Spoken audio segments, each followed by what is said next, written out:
You are listening to the Horse Radio Network, part of the Equine Network family. This is episode 736 of the Dressage Radio Show, official podcast of the United States Dressage Federation on the Horse Radio Network, brought to you by Kentucky Performance Products. Today, we're headed to typically sunny California, where we're wandering through avocado orchards of Carronada Farm, home to Kasey Cannon and her stunning Hanoverian Stallion Diesel CF. And while we were on the coast, we also bumped into our good friend Nadine Schwartsman, who's enjoying some professional development time with her mentor and friend Sabine Schut-Kery between the last two CDIs at the Desert Int'l Horse Park.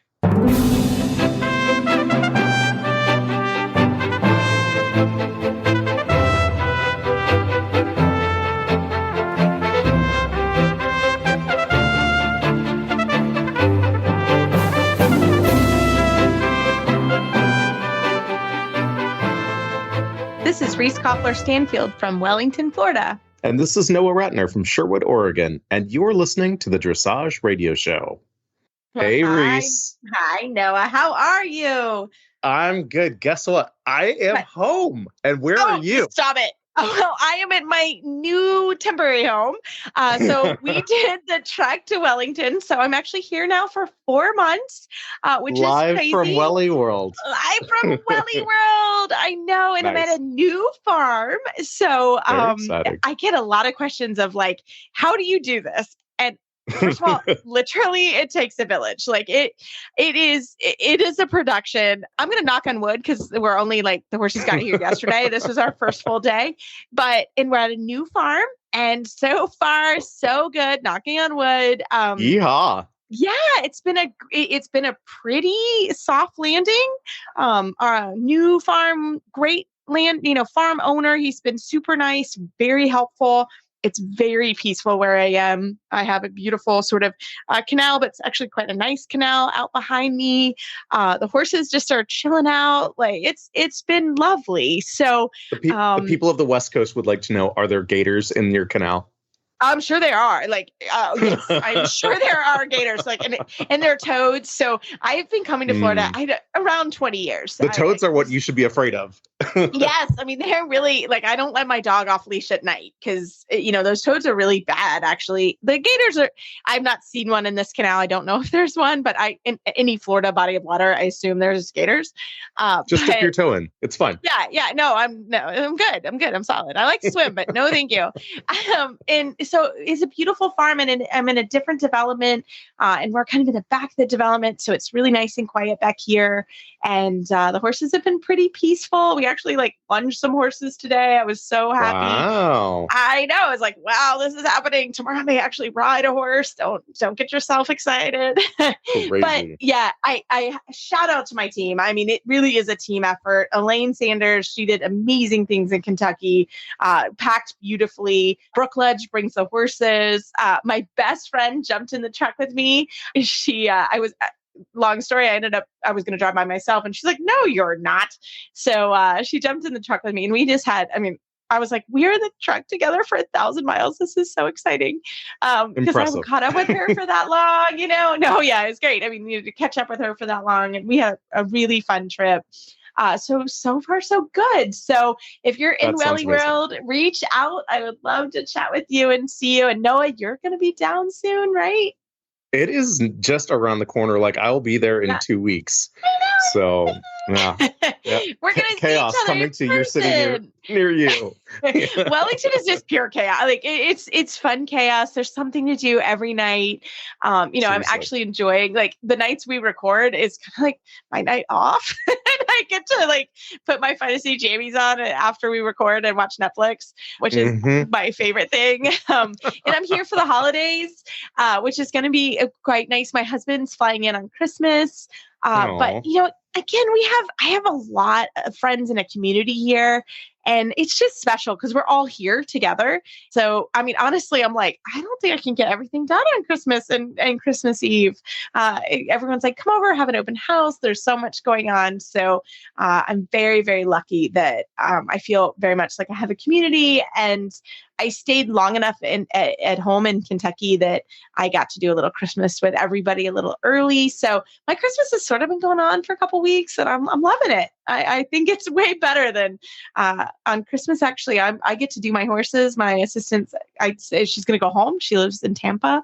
So she's going to go home and I just get to play with my horses and I hang out. I'm kind of excited. So I hope, yeah. I feel like, in the horse world at large, I feel like the holidays can be really non-traditional, and it doesn't matter like what religion you are, but like we love our horses and we spend so much time with them, and we have such great people that are involved in taking care of them and supporting us in whatever way that we're involved in the sport, that so many people give their team like rest time and family time. And so we don't always have traditions that we're able to continue with, and so we're forging our own traditions and we're doing it our way. But I love that. We are. And I changed it to, I had such a hard trip last year, and part of it was the traffic. The traffic has really changed. I came after Christmas and the whole state of Georgia was a parking lot. And I thought, I'm not doing this again for when I can celebrate Christmas. So actually it was beautiful. I traveled on a Monday, right before the holidays. So we literally, little traffic in Atlanta, but nothing terrible. So I think, as you start going, and we're going to talk to Nadine Schwartsman, she's in California training, when you go and do these sort of professional developments and moving, a lot of my clients are also here. So my life doesn't change too much. It just changed locations in different farms. But I see most of the horses I see in Kentucky that are also my jumpers and my eventers, they are here. So once we sort of get everybody here and started January 1st, we're rocking and rolling. So I'm lucky that it's kind of the same group of horses. And I have on rotation about 25 that are down here. So once things get started down here, it gets really busy. And I'm also lucky. I teach virtuals for anybody that's interested. So I also teach Shameless plug. a lot. Shameless plug. I guess that's our show. So we get to plug the beauty of it. But I do also teach virtuals. So now, truly, my days are really quite busy here. So it is nice to have a little bit of downtime before things really get going. So really it's going to be an amazing year. I'm feeling the same way. Like this is, believe it or not, I just came home from thermal and doing my, managing my last CDI of the year. And so I finally get a little bit of a break, a little respite here. And then we hit the ground running. Like January 2nd, I'm back in the air and headed to the next show. So no rest for the weary, I have to check in. Like, what is it like to manage a CDI? Like, that is no joke. I think that, to be honest, the way that our shows are managed and are organized at the higher levels, you have so many people that are experts in the work that they do, that are involved in bringing that all together to put on a CDI. And so from some respects, running a CDI actually feels easier than running some of the other shows. Like running a regional championships actually is probably one of the harder things that we do, just because there's so many award ceremonies and there's so many people and there's so many officials. And at the end of the day, sometimes those regional championships, especially in the larger regions, like I know Region 8 and Region 9, like they have so many arenas and every one of them has at least 2 judges. Like at the end of the day, they usually have more officials than we do at a CDI. So, managing that amount of people and their travel and all the logistics and all of it, at a CDI, like I said, you have people that are experts in what they do. In the US, they all have designations.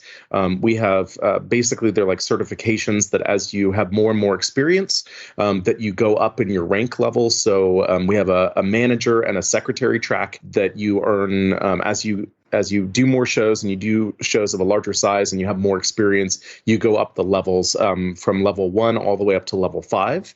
And I want to just take a second to give a little virtual high five to my friend Andrea Davenport-Emo. And she just became the first person of color in the United States to become a level 5 manager and also a level 5 show secretary within the dressage sport. And it is unreal. She is blazing the trail, and I'm so happy for her. She's a good friend. Congratulations, Andrea. Congratulations, Andrea. You will see her at many of the shows. She's coming out to Thermal next month, and she'll be at a bunch of the CDIs down in Welly World. So you'll have plenty of chances to see her and congratulate her. But I'm so happy for her. She's a good friend. But those are the kind of people that you see running these CDIs. And it really, you get these people and you get these teams, and it's just like a well-running engine. Like you don't really have to think twice about who's going to do something, because that's just their job. And I think that we have little pods of that in our country on both coasts, and even in the Midwest. Shout out to the Texas people; they've got CDIs there too. So, but we've got all of these these great groups of people that are putting on shows, and it's super exciting. This is a great time to be an organizer in our country, and there's so much talent in the riding side of it that it's fun to be in the support capacity and giving our athletes a stage. So I love what I do. Oh my gosh, it's so cool. Well, we're gonna have just an exciting year in the show. I think we're both really looking forward to it, and I just think it's going to be a great winter. And the Olympics are coming up, so we're going to be on skates down here. So we'll have lots of things to talk about. Not that Noah and I ever have problems chatting and finding things to talk about. But Noah, who are our guests today? Because we have a great group coming on. I have two friends of mine, I would say, coming on our show tonight. The first one, we're going to chat with Kasey Cannon, who owns and manages Carronada Farm in beautiful California, in Moore Park. And then we're going to chat with Nadine Schwartsman from Eagle, Idaho. And she's also in California right now, hitting up some of these SoCal shows. And she's spending some time doing some professional development with her friend, Sabine Schut-Kery. And it's fun to connect with both of these people and hear what they're doing and what's going on with dressage sport for them. I love it. Well, we're going to have a quick commercial break from Kentucky Performance Products, and we're getting into it. Wahoo! Frequently asked questions brought to you by Kentucky Performance Products. I know my older horse will benefit from a joint supplement, but can it help my younger horse too? Yes, it can. The joints of young horses experience daily wear and tear that can lead to joint degeneration over time.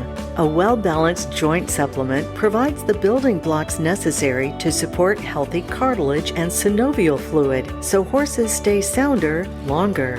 Joint Armor is the product of choice for younger horses. It provides high levels of both glucosamine and chondroitin plus 100 milligrams of hyaluronic acid. Joint Armor is herb-free, so there is no worry about it testing in show horses. Betsy sent us the following comments after she started her 5-year-old quarter horse mare on Joint Armor. My vet recommended I try Joint Armor. After 10 days, I couldn't believe the difference. She is now floating across the arena and willingly forward with impulsion and suspension. I am thrilled. She is happier too, ears up and a soft eye. Thank you for such a great product. You can learn more about Joint Armor at kppusa.com. Got questions about your feeding program? We can help. Email Karen at questions@kppusa.com or call us at 859-873-2974. Well, hello, and welcome back to the Dressage Radio Show. Today, we have an amazing guest joining us, and it is a friend of mine, and she has an amazing horse, and you're going to hear all about it. Join me in welcoming to the show Kasey Cannon and her awesome Hanoverian Stallion Diesel CF. Hey, Kasey. Hi, Kasey. Hi, Noah. Hi, Reese. We are so excited to have you here, and I think most people probably have seen or heard about your amazing stallion, and we want to hear all about it. So tell us who this magical horse of yours is. Oh, my goodness. Where do I start? I think I won the lottery, actually, with him. And I mean that in a whole spectrum of ways. It's been a fairy tale. I bought him in early 2016, and I hadn't ridden in almost a decade. So I had a big hiatus. I didn't mean to buy a stallion, so this was a chapter that was not planned. It was sort of accidental. And I mean, it's literally been a fairy tale adventure with him for the last 8 years. We started showing back in really 2016 at training level, right after I imported him. And I think, Noah, that's where you first saw him. Mm-hmm. And I think you saw that back then he was he was a special horse. He's an extremely willing partner. He's very trainable. His rideability is off the charts. He's talented. He's happy. He likes his work. And as hard as our sport is, he makes it a little easier. And I think one of the best parts about him is that he's very human, sort of curious. He's more interested in me than other horses, which is nice having a stallion that's not distracted all the time. And he just has made for an incredible partner for this journey. Every morning, he lives at home. I do all his cleaning, his mucking, I trailer. I'm kind of like a one-man show helicopter mom with him. Every morning, I love it. That makes you a superhero. Yeah, exactly. It's so much work. But, I mean, even now, every morning I go out, see him at first light, and he nickers or whinnies, and it still just like melts my heart. So he owns me. I think he knows it. And it's been a cool journey. I mean, we've gone every single level up from 2016, and we just did our first Grand Prix at Thermal. Yeah. Yay! And it's cool that I got my That's amazing. I got my gold medal. I was cheering you on, girl. That's amazing. Congratulations.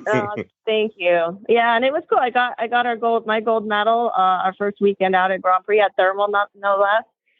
And I'm super happy. I have to say, one of the things I've tried to do with him is maintain a really consistent program. And I have to give a big shout out to my trainer here too, because dressage is a team sport. And I've been with Amelia Newcomb since day one with him, and she's been by our side this entire journey. And I couldn't have done this without her. And one of the things I think that's really vital if you have a good team is that, the trainer has to believe in the horse and the rider has to believe in the trainer. All the pieces have to be there. And then once you find that, you just hang on to it. And amen to that. Amen. Kasey, real quick, I just want to stop your comment about a consistent training program. I love that. Let's talk about that for a second, because from a trainer to another trainer, what is your consistent program? How do you do that? I would say, we've been consistent with him. We try to be in all respects. He's only lived in 2 places since I got him. He lived at Spirit Equestrian the first couple of years. And then when I could move him home, he came home. So now we trailer. He's like a commuter. We trailer, we really less than 4 days a week. And I've had the same trainer the entire time. We've done clinics with different clinicians. And Amelia's great about that. Some trainers really don't want you to ride with anybody else. And she's always super supportive. And if we want to try, take a clinic with somebody, we've maintained just a very constant structure for him. Some people really like to trainer hop and move the horses. And I think our horses get sold a few times. And I think the more change that they experience, the harder it is. And I have just tried to be super consistent with him in how we train, the days we train, where we train, with the trainers, with the training. And I think it's also paid off because I think he's very trusting in our relationship. Yeah, I love it. I think that's so important. That's why I stopped you, because I was like, whoa, let's talk about this, because a lot of people do. Exactly. It's not going 100%, or it's not this, it's not that. And then they change the consistency. And I see it all the time. And you do compete as an adult amateur, but you are his consistent person. And I think that's so important to remember for people. It's don't trainer hop. It may not be sunshine and roses every day. Exactly. And I think too, I've put my dues in with him. I don't have a groom. I wouldn't want a groom. It's really why I still only have one riding horse. It takes 3 hours a day for me to ride him, put him, get him ready, trailer him over there, warm him up, cool him down, bring him back. It's 3 hours. I don't have another 3 hours every day to do another horse. And I want to be the person that trailers him, that braids him, that grooms him, that washes him, that feeds him and mucks his stall. And it's not your average, I'm definitely come at this from an amateur perspective, but to me, I find a lot of joy in being his person. And I don't want someone else to be doing that. I mean, anyone can handle him, but I'm sort of like the obsessive helicopter mom with him. Awesome. And it makes me happy. And I think that has helped our relationship too. So, Kasey, you talk about commuting, you talk about not having enough hours in the day. I think it's important for people to know, in addition to being an amazing horse mom and helicopter mom and trainer and all of the things that you do for this amazing stallion of yours, you also have another kind of side hustle that fuels your fire. Tell us about the CF part of your horse's name. The CF part. This was a pipe dream for a long time. I've always wanted to sort of have a property that combined all of my passions. And we were able to make this happen in 2017. And I have to say that when I bought Diesel and named him, and I can go into his name a little later, but I added a CF in the hopes that I would actually have a Carronada Farms one day because it did not exist at that point. Wow, so that's cool. That's cool. It's cool. It kind of like Diesel helped me manifest our entire property. And really, the property was really because of him. And we jokingly almost named it Diesel Land in the very beginning. But that's really what it is. And yeah, it's, I mean, I was a private chef and now I'm a farmer. I'm like chef turned farmer. And I absolutely love growing food. I was not a farmer and I did not have a green thumb before this adventure. And in fact, when we bought our land, my dad, I think everyone was like, "What are you doing? You're buying a piece of raw land. You're going to put in an orchard and farm, but you've never farmed, and there's no house there. So you're going to buy a fifth wheel and stick some solar panels up on it and go live there." living the dream. Here we are. Awesome. I will say the first 2 years were a little rough. There wasn't Edison power here yet. And, you know, the summers are decent temperature and those trailers are like, we couldn't run the air conditioning because the solar couldn't run the air conditioning. Oh, so it would run it. The first 2 summers, I would literally, I'd put a beach towel, get it wet, put it in the freezer, and I would go to bed under a frozen beach towel. Oh my God. Desperate times, like desperate measures. It was like 95 degrees inside. It was brutal. I can't even imagine. From someone who also owns, I don't have a fifth wheel, I have a travel trailer, but man, that air conditioning didn't work for like a minute. And I was like, oh my God, I'm going to die. Yeah. Good for you. Oh my gosh. Well, let's put it this way. When we finally did get Edison power, and then we had to run 200-foot extension cord from where the power was over to the fifth wheel. Then we could run air conditioning, and it was like, actually, no, that ran our refrigerator for the next winter. So we didn't have to run our fridge off a generator in the winter. Oh my gosh. God bless and you. then once we built a little house for my aunt. My aunt lives in the house. And once we had the house built, we had an RV like hookup put on the side of it. So then we plugged in. And then all of a sudden it was easier to live in the trailer for a while. Yeah, it was like literally heaven. I have power. That's amazing. Yeah, I have air conditioning. So Ms. Not Green Thumb, what are you growing on this magical farm of yours? Okay, so we have avocados and mandarins. It's really what we farm for production. We grow 3 varieties of avocados. We have Hass, which is the gold standard, which is what most people eat. It's funny, most people pronounce it Haas, but it is technically pronounced Hass. I was literally just going to interrupt you and say, and now they know how to say it. Yeah, now we know how to say it. I know how to eat them, but now I know how to say it. Now I'm excited. It's technically a Hass, but it's really, everyone calls them a Haas.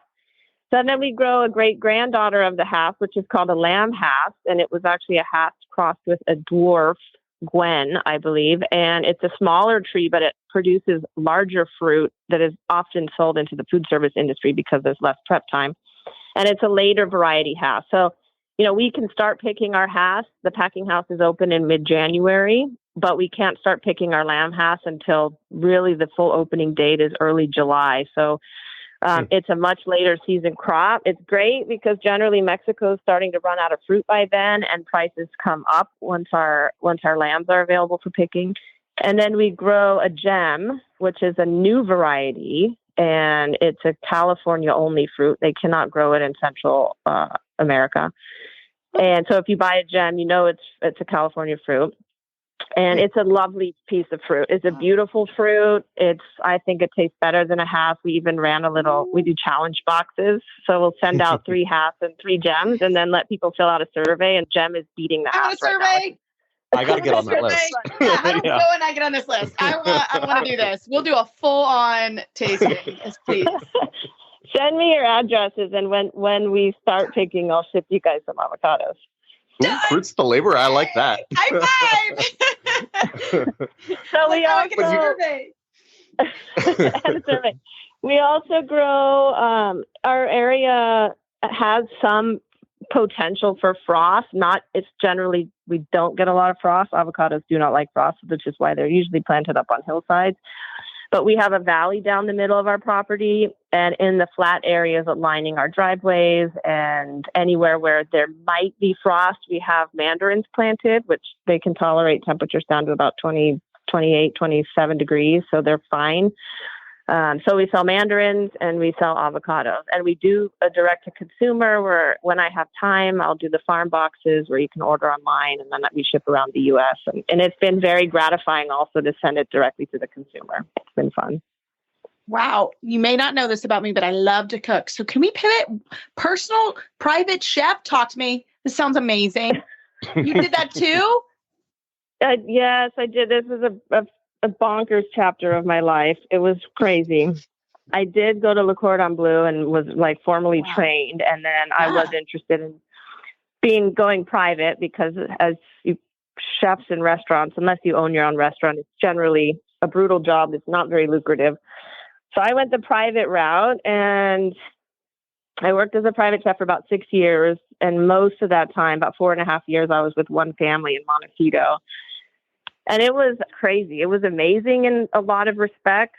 It was a lot of work. I mean, there were times I was doing 100-hour weeks. It was a full-on job. I mean, I did, traveled internationally with them. I would spend, weeks, months at a time on private islands dealing with issues like procuring food. And there's a whole different spectrum of issues, often like private flights and helicopters and doing really big, kind of high-end events for, the Giving Pledge or Nature Conservancy, Ferrari. And it was fun. I got to be very good at cooking. I bet. And I loved the way they ate pretty much a plant-based, and they grew a lot of their own food. So for me, I became a very good chef that really featured plant-based cuisine and seasonal cuisine. And they actually grew their own food, and their ideal situation, the food was picked to plated within 4 hours. So there was just a whole, it was a chapter I'll never forget, but, and it also, because it just helped me really understand also where food and ingredients came from. And it sparked my interest into farming. I think it's easier to have. We have about 3,700 trees here, and I think it's easier to manage 3,700 trees than to work for one family.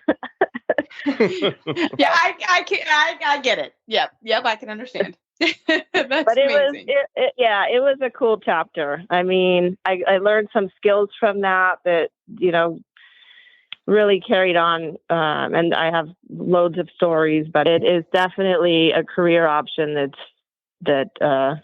it's fun. It's just a bit overwhelming sometimes. For sure.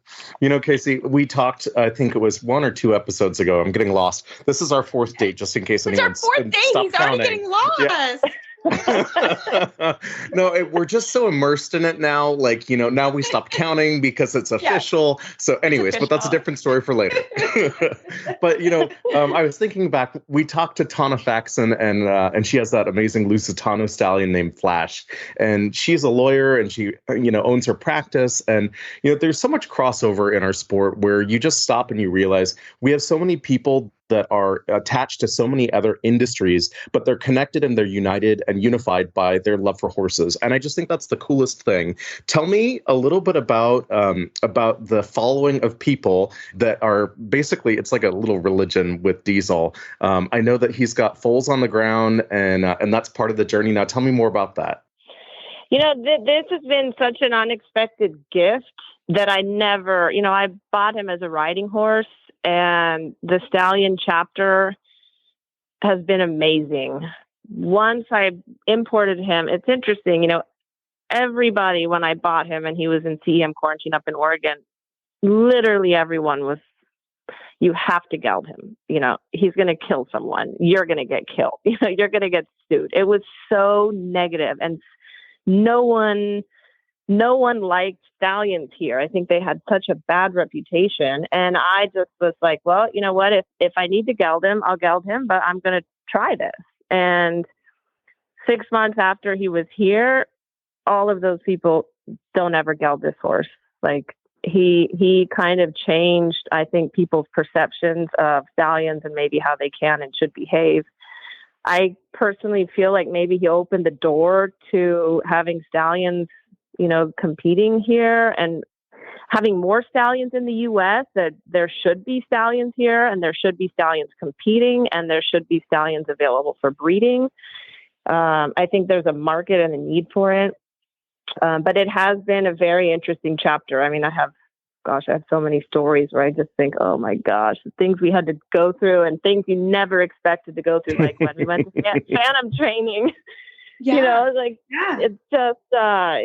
It's a whole nother facet to outside of the riding, and it has created such a wonderful network of people for me. He does have he has a fair number of foals on the ground, and I've been introduced to so many wonderful North American breeders, and I'm pretty active. I try to stay in touch with breeders and what their foals, and try to help put people in touch that are looking. I get contacted a lot by people looking for diesel offspring. It really seems like he passes on his this character, this very human-oriented, curious, kind, character to his foals, and breeders come back, I think, and I think this is what we need in North America.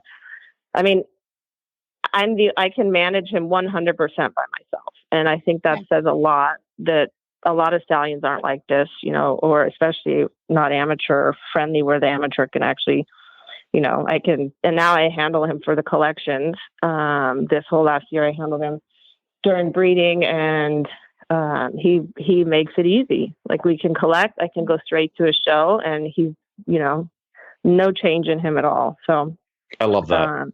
Yeah. That's amazing. It's helped. And it's nice. Last year, I actually bought 2 of his colts because I believe in this horse 100%. And I thought, well, I can't have another one of him. So I bought 2 of his colts. And now they're here at the farm. So, and he's actually, sometimes they go in a pasture just above him. So he gets to touch noses with them. And he adores them. It's so cute. Well, I have to ask Kasey about your trip to Germany to train with Helen Langen-Hannenberg. Oh my gosh, she's the coolest person. Tell me more. No, it was such a bucket list item, honestly. When I got back from Germany, cool. I almost felt like I didn't have to do anything else. I was like, okay, that's it. Honestly, it was amazing. I have to thank my dad for this. I begged him to help pay for our flights, and I pitched it.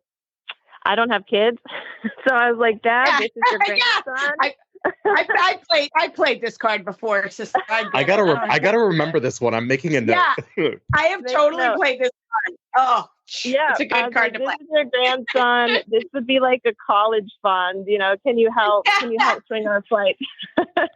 And he did, which was awesome. So, and off we went. We spent 60 days with Helen, and Helen is top. I mean, she took me under her wing, and it was an amazing experience. She took me with her to Denmark for a World Cup qualifier that she showed in. She, open barn. I could watch all of her rides, all the trainers in there, all the horses, see everything. She invited me to every show, even the local shows she went to. And it was just hugely eye-opening. The depth of the riders, the horses, the training over there was amazing, because I mean, even going to the World Cup qualifier, huge indoors, a huge vendor area. Like, the shows are so big, and there's so many people that come out, and we just don't have that in North America. And no, we don't have anything like it. No, we don't have. And it was rewarding to go and see that there is a huge, obviously we all know this, there's a huge sport over there, but when you go and kind of immerse yourself in it, you realize too how serious they are. I'm always just like, woohoo, like, this is so fun. I love my horse. Happy smiles is like, yeah. And over there, it is cutthroat and just like, business. It's business. Yeah. It's serious. It's business. And I almost had like a little midlife crisis when I was over there because I thought, oh my gosh, I'm not like Helen. Like she's so dedicated and she's so hardworking and so dedicated. And, she's like a machine. And I think, I don't want to ride 10 horses a day. Like I love having one horse. I love having the time to do all the other stuff. And one horse and 3,700 avocado trees. Yeah, you got it. You got a little bit things going on. She's got 10 horses. You have 3,700 avocado trees and a stallion. Trees. Yeah, I think it's just different. Fair enough. But it was nice to know. And then I realized, you know what, that's okay. Like I love my relationship with my horse. I love that I can put the time, and I wouldn't want it any other way. And that was also nice to sort of realize and then just embrace, that there's nothing wrong with that, that's an admirable thing. 100%. Yeah. I think that's really important just to say for anybody who's like, I just have one horse. That's okay. Yeah. You just have one. It's okay. Yeah, it's fine. You need to be dedicated. You need to keep the routine. All the things that you've said on how you've kind of climbed that ladder of success is perfect. And I think that it's okay to not, professional riders, that's what you do. And that is her job. And that's what she does every day. And it's fun sometimes to get a glimpse into it. But then just like anything, it is a job. And I think that's the illusion. People are like, oh, if I just was a professional trainer, and you're like, oh, just hold on. Let's talk about it. It's a different thing. It's a different thing. But Helen was she made the trip totally what it was. And it was definitely probably 2 of my favorite months so far in my life. It was epic for me. And I think Diesel loved it. And I have to say too, it's nice having a horse that he loves to go new places. He doesn't worry. He sleeps and lays down like day one. He's not a stressor. He's all like, I'll take him often trail riding off to new places, and I go by myself where places where there's no horses, and he's just like, where are we going? And it was nice to be able to go to Germany and know, okay, I'm not worried about the flights. I'm not worried about him being worried. So that made the trip a little bit easier too. And then also one of the cool things when I was there, I got to meet his full brother, who is a few hours north of where Helen, he's retired now, but Damsey, Helen's international Grand Prix horse that she campaigned for 5 years, maybe. A long time. Long time. I think he got up to like 4th in the world rankings. So I got to go meet him, and it was cool. It was surreal. Like I literally was like teary when I first saw him. Like, wow. It's such good perspective, and it's such an amazing journey. And it's so much fun because I've seen him since he was basically a baby, and you guys were doing training level at a little backyard show in Somas. And then to watch you guys do Grand Prix in Thermal last week is unreal. So you got a whopping score your first time out at Grand Prix from a 5-star judge. Tell us a little bit about last week's show in Thermal and what your plans are for Diesel and the future. Oh man, no, last weekend I'm so proud of him, and I'm really happy with how the show went. Yeah, we did. We got a 6. I'm very happy with the scores too. We got a 65 on our first really official debut. I'm glad it's over. I have to say that I put there's a lot of pressure too that I don't necessarily love about having a breeding stallion that, and I think breeders have always been so supportive about me showing him and learning at this level because of the, my first horse I showed 2 pre-St. George's with, and then 10 years off. So, I won Inter 2, and the Grand Prix is all new stuff for me. And anyway, no, I'm happy. I did annihilate the zigzag. That's fair. First time. Okay, that's normal. Very normal. Happens to everybody. Seriously, I'm like, this is the hardest part of the test. And then I just have,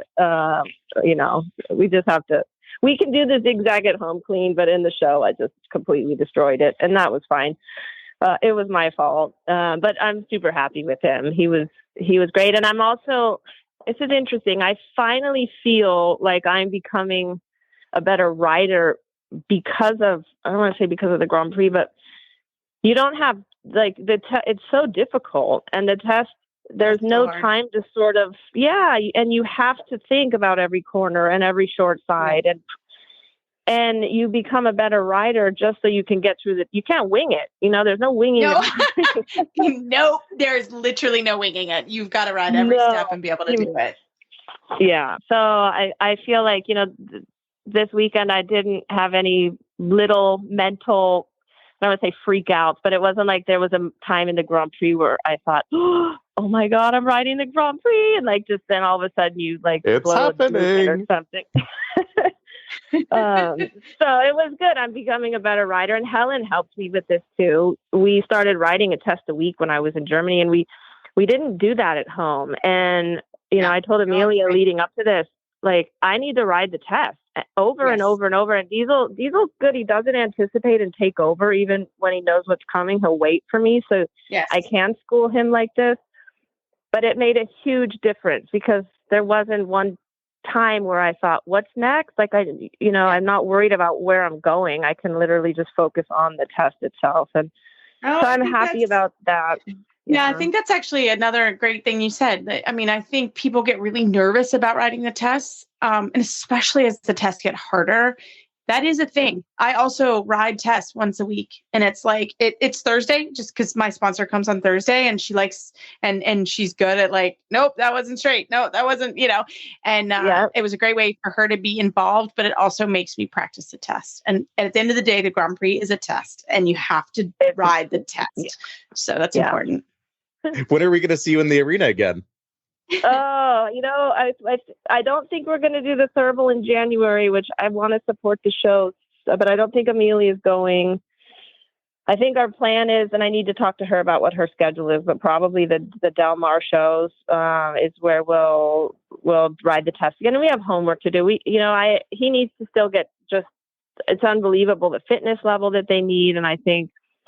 For us right now at home, I'm getting like such an incredible feeling, and I'm hoping that the next time we show, I can carry that into the show ring because it's just a new level of horse and picture. And so, I think I'm happy to do a little bit of homework.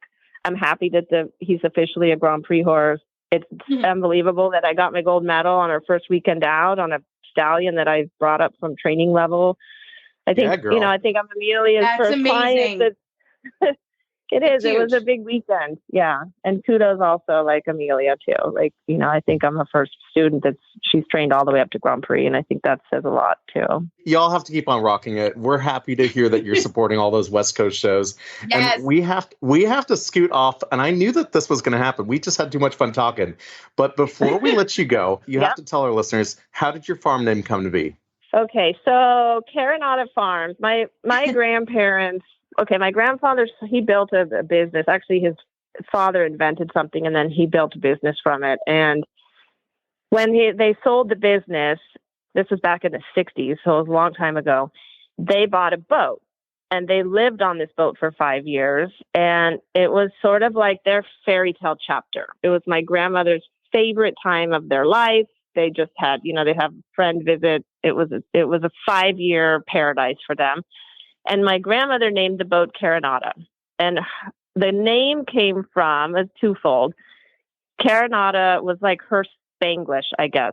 It was like Carronada, like not a care in the world. And that's how they felt when they were on the boat. And then also Carronada means little cannon, and my last name is Cannon. Their last name is Cannon. So little cannon in a certain dialect of Spanish. So it's like, that is tongue in cheek. Yes. Oh, I love it. And then I decided if I was ever going to have a farm, it needed to be called Carronada Farms because this was going to be my little slice of heaven. And it was sort of a tribute to my grandparents. And my aunt lives with us too. She lives in the house. It's their daughter, my Aunt Janice Bunchew. And so she's been part of this crazy journey. She actually lived in a fifth wheel too for a year or so.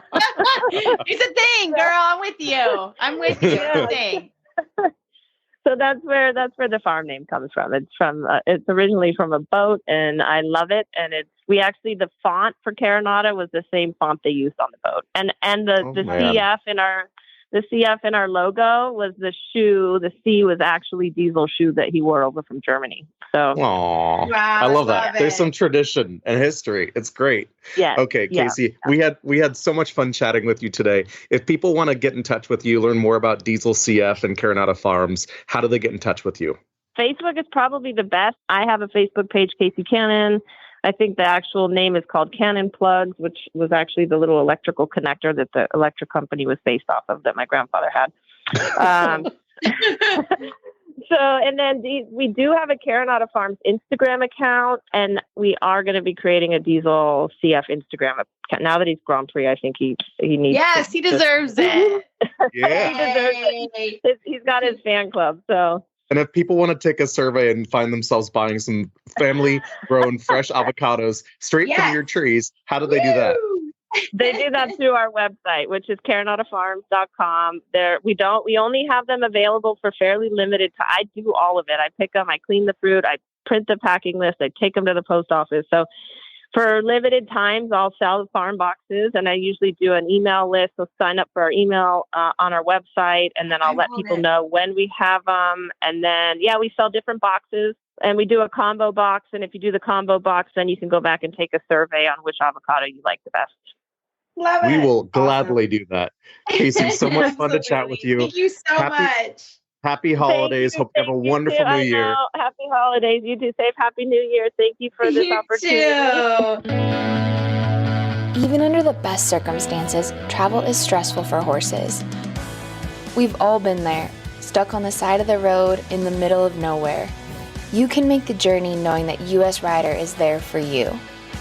Get peace of mind on the road with US Rider's nationwide 24/7 roadside assistance coverage for both you and your horse. Join today at usrider.org. I am so excited that I get to talk to a very, very, very good friend of mine. Please welcome to the show my friend Nadine Schwartsman from Eagle, Idaho. Nadine, how's it going? Very well. I'm actually not in Eagle, Idaho right now. I'm in Southern California. I was very lucky. I'm in Southern California for the month, and I get to do 2 of the desert dressage shows in thermal, and then in between, I'm training with Sabine Schut-Kery. You know, it's just such a bummer that you have to spend your time, training with the best, the best in the West, and going to amazing horse shows. So I'm definitely roughing it. Yeah, I love it. So you just came off of a pretty awesome CDI with a new horse. Tell me about the horse and whose it is, and tell me what's new. Yeah, so we got a very, very exciting new horse. His name is Royal Flash, but his barn name is Roy. And my wonderful client, Kelly Hajar, just purchased him a few weeks ago. We did a really exciting horse shopping trip, and we did like 5 days, tried over 30 horses, drove almost 4,000 kilometers, and found our perfect boy. And like I said, I've only had him a few weeks, but I feel like he's a really promising horse. I entered him in the medium tour just because I wanted to get to know him a little bit better. But for his Piaffe Passage tour, he's already scoring 8s in the CDI consistently. He was a little excited, but I think the more we get to know him, that'll just get better. And I've had 3 lessons with Sabine now, and she can help us make him even more special than he already is. So I think we have a super, super exciting horse for the future in him.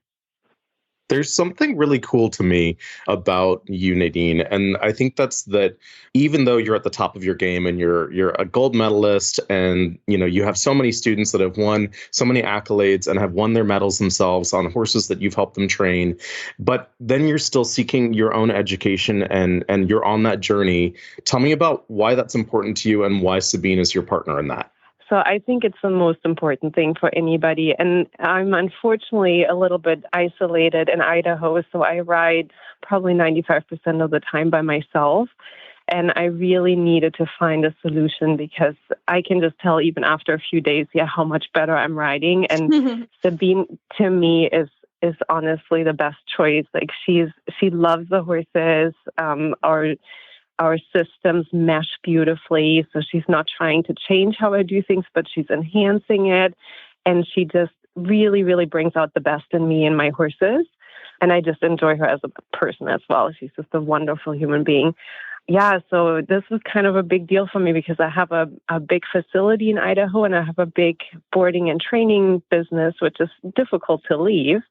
So this has been in the works for a whole year. Yeah. And just to, save the money to be able to do it and then organize who's going to take care of everything at home. And thankfully, I have a great friend, Sherelle Garcia, who's an FEI rider from the Netherlands who lives in Utah. And so she moved into my facility and took over my clients for the month and is riding all the horses. And I feel so good about that. And it really gave me that peace of mind to take my competition horses here for a month and gain that education and really immerse myself and work on myself, because usually I have to ride 10 to 15 horses every day and you have to pace yourself a little bit. You can't really go all out. And now I have 3 horses here and I can really, really focus on myself. And then it's never boring in my world. So actually next week I have a horse coming in from Hungary that I'm going to pick up in LA and then bring him over. Wow. And then have him hang out with us the last 2 weeks. So so we're always shopping and buying and training. And it's just really exciting to be here and to just take lessons and to not be the trainer, but to be the student again. And I really enjoy that. I think that's so great that I'm able to do that. It's fantastic. I mean, Nadine, I just literally picked myself up and came to Florida really for the same thing. People ask, like, why do you do that? And it's just to immerse yourself and to get education and to be around other trainers. So talk to me about Southern California, because we did get a listener question about how do you do Florida? So I actually wanted to kind of pose that question to you about training in Southern California. How do you do that? How did you find tell everybody the process a little bit. So for me, first of all, it's location. I'm located on the West Coast, so it's easy for me. I can drive the horses down myself, which makes it a lot more reasonable because I'm just a horse trainer, so budget is definitely a concern sometimes. And I've done Florida, and I like Florida, but I really, really love California. I think the vibe is great. The weather is great. It's not humid. It's that perfect 70 degrees and dry. And the horses just seem to absolutely love it here. And so I've been coming to California for many years now, usually only for a few weeks. So this is our first little bit longer trip, but I hope that I can continue to come down here for these longer trips and keep seeing Sabine. And it's just so inspiring. I'm sure for the same reason Florida is inspiring, but just this morning, the horse I didn't ride in a lesson, I rode, on my own. And I'm in the arena riding together with Sabine Schut-Kery and Christina Traurick. And I'm like, oh my gosh, I'm riding with these Olympians, in the same arena. And it's just amazing. So I'm a huge California fan, and I love the lifestyle too. Like I got accommodations right on the beach. Like I can see the ocean actually right now while I'm talking to you. Oh, love it. Love it. Love it. It's really, really nice. And I love the shows. I think the shows are really comfortable. I think the weather is really consistent. We don't get a lot of storms on this side of the country. I love the venues. I love thermal. They put so much work into that facility. The show management is great. And then we have Del Mar, which is also wonderful. And I can actually get my husband, who's a non-horse person, to want to come here because he would not want to come to Florida. But, I don't have to twist his arm to go to Del Mar. Yeah, it's a struggle. Mine would say the same. He'd be like, "Let's go to Del Mar. That sounds great." he's a pretty cool guy. We had a call earlier this week with the USEF and all of the West Coast FEI organizers, and just talking about how the West Coast is vibing right now. We've got a lot of new CDIs, and we've got growth, and it seems like we have good momentum. I know we're just talking about Del Mar. That's where things are shifting after the last show at Thermal at the Desert International Horse Park. So that's where I was last week, and headed back there for the first CDI of the new year, which I'm excited to see you there at. But we've got all these new shows coming up in Del Mar. What do you think? What's going on for you on the West Coast? Do you think this is the place to be? I hope so. And I hope that all the other riders will continue to support these shows as well, and that we have enough participation and sponsors, because, for me, it's just not doable to go to Florida and compete there with my business here and my family. And I'm sure a lot of people are in the same shoes. And this way, we have all the opportunities. Like, we have a 4-star now on the West Coast. I mean, you can do everything here now that you can do on the East Coast. And I think that's important. And I'm a huge supporter, and I hope I can continue to bring horses here to compete. And I love seeing all these shows popping up, and that we really have a full CDI schedule now. Like, if you want to ride in a CDI, you have your pick. Lots to choose from, beautiful facilities, and very well run and managed. So we have it all now on the West Coast. I think it's really exciting. It's an exciting time for our country. And, we've got the Paris Olympics coming up here in just a matter of months. And then right behind that, we've got the LA 2028 Olympics. And it's just really exciting to see that there's really good infrastructure coming together on the West Coast. And nice to have the collaboration of the organizers with the USCF on the call earlier this week, and hear that there's going to be some more effort in coordinating these so that we have more of a rhythm and we can help migrate the riders up and down the coast. So I'm super excited about that. You mentioned your husband, and he's a friend of mine as well. And he does something really cool on the farm, even though he's not really involved in the horse side of it. And it has something to do with hay and pastures and everything. What's he doing on the farm at home? Well, you make it sound like he actually makes the hay, but he's more in a supervisory capacity. No, he's been very, very supportive. And I think for a big city boy surgeon to move in the country for me and be around horse manure and dirt and mud. And I think if you want to know if your husband loves you, that's probably the answer right there. And he's been incredibly supportive. And now that we have our horse Kane, he's actually a little bit interested even, and wants to see what our horse is doing. And so that's kind of exciting. This is how it happens, everyone. Stay tuned. Bit by bit. Slow and steady. I think the first time I went there and I saw the hay pivot and I saw him managing the water, the irrigation system, and I was like, oh, he is hooked.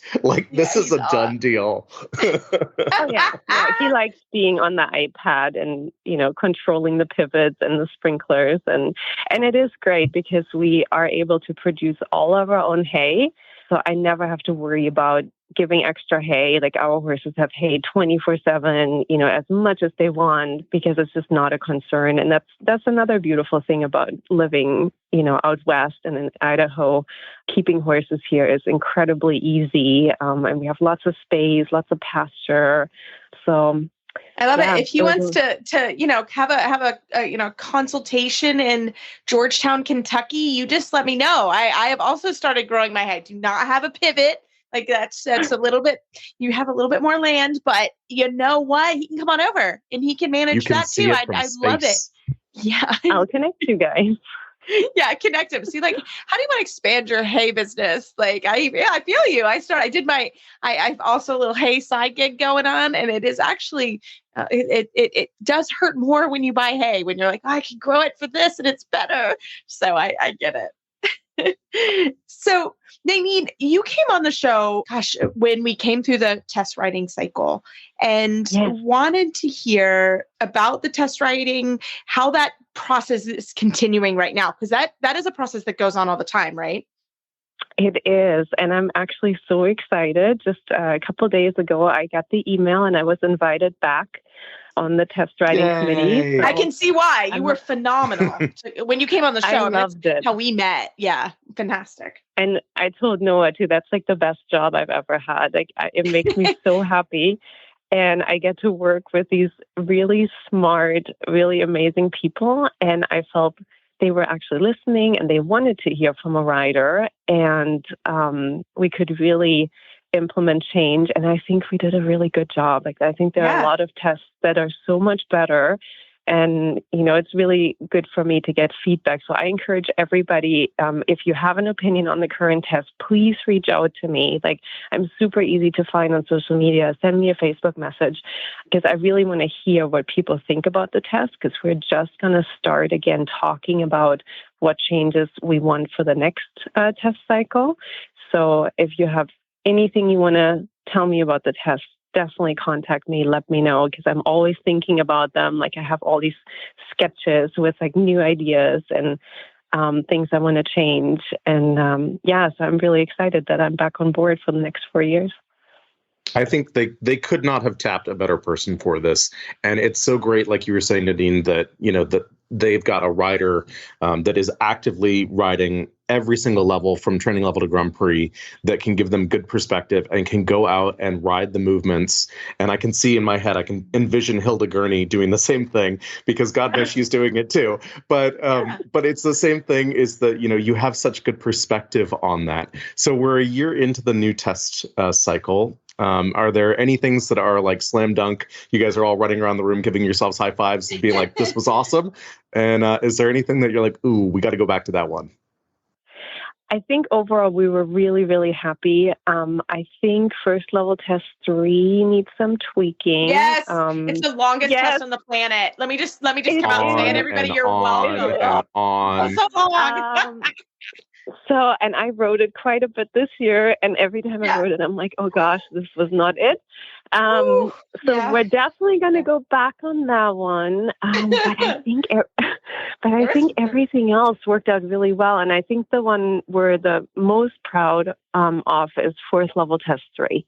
I think that one really has changed the face of fourth level, finally, after all these years, because people want to ride fourth level now. Like, I've had clients actually say, hey, I want to ride this test. Like, this looks fun, and this looks like it's a little bit easier than Pre-St. George. I can do this. Whereas before it was like, oh my gosh, this is way harder than Pre-St. George. I'm not doing this one. Oh, it was awful. And so I think that we did well there, and there were a couple other tweaks, and I do a lot of young horses, so we did some very minor tweaks to the 4-year-old test, but that I think make a huge difference for the young horses. So I was really excited about those changes. But so we're definitely going to go back, look at every single test, and we really work on this for 3.5 years, and we meet, once a month or every other month. And everybody gets their homework, and it's pretty involved, but I really enjoy it. Like, this is my absolute favorite volunteer work, and I was just thrilled to get that email, because I was hoping they would ask me to come back. Yes, it's a huge. That's a big job. A couple of the committees you sit on, and they're going to be jobs. They're honors to do, but it really does require. And I don't know that everybody understands that these jobs are going on all the time. It's not just like, oh, something came out in the press. Like, it's once a month. Like, it is a real commitment to doing these jobs, but they are super fun. So I love that. I'm so grateful that you serve on that committee, Nadine, and I'm so excited that they asked you to do it again. It's great. And like Nadine said, if you have ideas or suggestions, or you want to contribute to the process, we're open ears. I think I say that from, the executive board standpoint, but the committee members, they want to hear from you. So if there's something that you dread, not just because you're not good at it, but like you dread it because it's just, the ride drags on forever and ever, or you feel like there's a movement that doesn't make sense at that level or that test, like, this is your direct contact point. And this is someone that is open to receiving that feedback and will take it and run with it. And I would say the same thing to the organizers that listen to, is that, maybe logistically, a test doesn't flow a certain way. Or even for me, when I look at the arenas at the venues that I'm managing shows at, whether it's mine or somebody else's venue, I might see that, oh my gosh, this particular test is really lopsided and asymmetric, and that we do most of one kind of movement on one side, and that's impacting me. It's good perspective that the people that are writing the test might not necessarily have. So roll the dice, send some feedback, help us create the next version of these. And that way Nadine and the team can keep doing what they're doing. Nadine, you have done a lot of international travel in 2023, and you came home with a lot of really nice horses. But there's one horse and one client that I know you've been on the hunt for a new horse for quite some time. And we got to see her do small tour at the Thermal show last week. Tell us a little bit about that one. Yeah, so I have a very, very special client, Laura Nielsen, who's been with me for many years. And if anybody has the bad horse shopping luck, it's her. I think we have vetted more horses than I care to admit and have had just absolutely the worst luck. And so I finally said, you know what, I'm just going to go to Europe. I'm going to do a big trip and look at a bunch of horses. And so we finally found her mare, Scarlet, and she had done M level, which is equivalent to third level in Germany, was always owned by the same amateur. I try to avoid sales barns at all costs if I can. So I put a lot of work into shopping for my clients, and I try to find horses that were owned by amateurs or by juniors, or, you know, from a trainer where it's the trainer's horse and the trainer brought the horse along. Like our Roy came from Jürgen Höfler, who, you know, brought him along and up the levels. And then it was just time to sell him when he reached a Grand Prix level. And so that's how we would get Scarlet. And the vetting went beautifully, and we imported her. And I was able to continue her education. Lori rides her a lot at home. And so she just did her first Prix St. George. And I think there's a lot more in the tank. And it was good she was patient, because I think we ended up with exactly the horse that she was supposed to be with. And I feel good about buying this horse because it came from good people. You know, it was well trained, and it was just very trackable. Like, I know exactly where the horse came from. Yeah. And that's so important for me. So, like, shopping has definitely, I think you have to vote with your dollars, and you have to put the work in if you want horses that really come from one hand and you know exactly what they've been through and where they're from. And that's super, super important to me. Like, that's definitely been a mission. I say that like twice a day. Vote with your dollars. Yeah. Absolutely. Yeah. It's true. It's true. I bought my last young horse. I bought him from the breeder and the rider, and he came over and I asked certain questions, and it's really fantastic when you're able to do that. But it does take more work, and it takes someone who knows someone, and it's much more work. But Nadine, I'm going to switch gears really fast because it is the week we're recording the week before Christmas, and the holidays are coming up. So I wanted to see, I mean, you're traveling, I'm traveling, but what are you going to be doing for the holiday season? So my husband and my son are actually coming to Southern California tomorrow. And so we're going to get to spend Christmas right by the ocean on the beach, and have the horses here. And it'll be a little bit different. It will not be a white Christmas, but it will still be beautiful. And I'm glad they get to come down. And so they're coming for a week. And actually my best friend from Germany is coming for the last 2 weeks to help me and to see the new horses. And so I'm actually really excited. I think it's going to be really fun holidays. A little bit different. It is different. Fun. Yep. It is different. My husband and I are doing the same thing. We'll probably take our dog to the beach on Boxing Day and let him run and just have a good time together. And a little bit different, but sometimes it's fun to travel. And when your family comes, it just becomes family time. So I love it. Well, Nadine, thank you so much for your time. This was so much fun. And if our listeners have any questions or want to find you online, how do they do that? So I'm on Facebook, super easy, just with my name, Nadine Schwartsman. Same with Instagram. And like I said, I'm great on Messenger. So if anybody wants to get in touch with me about, you know, the new tests or anything else dressage related, just shoot me a message. I'm always happy to talk to people. You go have amazing rides with Sabine. Tell her we all said hi. I will. Love it. Love it. I'm going to keep watching on Facebook. And thank you for having me. Take care. Happy New Year. Well, as always, we love your emails and Facebook shout outs. Keep them coming. And we hope you all have a very happy holidays. But Noah, we have to ask, what are you up to?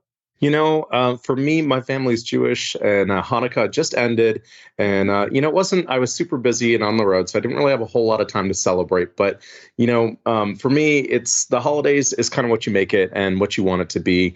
And I'm surrounded by all the people that I love, and I love to work with a lot of these people too. And that's my show family, my road family. It's kind of the family circus. And so I think, it's happening, and I'm really looking forward to the new year. There's so many exciting things that are happening in 2024, and whether it's in our horse sport, or whether it's in the competitions, or the people in the sport that we get to rub shoulders with every day, I'm just super excited. It's going to be a great new year, and I hope everybody has a great new year too.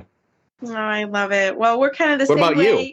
Yeah, I mean, we're kind of the same way here. I'm just looking forward to being here with my Florida family. And I always go to Geraldine Gibson's and Joe Hutchins for Christmas Eve with their son. Aww. And it's so fun. And, I've been doing it now for several years. So it's sort of part of our tradition. And I'm actually taking care of my own horses on Christmas, which is actually quite nice. I don't get to have that time with them. And it's probably going to take me all day to do 7 stalls, but I don't care. I'm going to love on those ponies and have Christmas music blaring and, get to have my dog, and then my husband's flying in the afternoon. So it'll be just a fun kind of downtime again, a little bit before things really get rocking and rolling.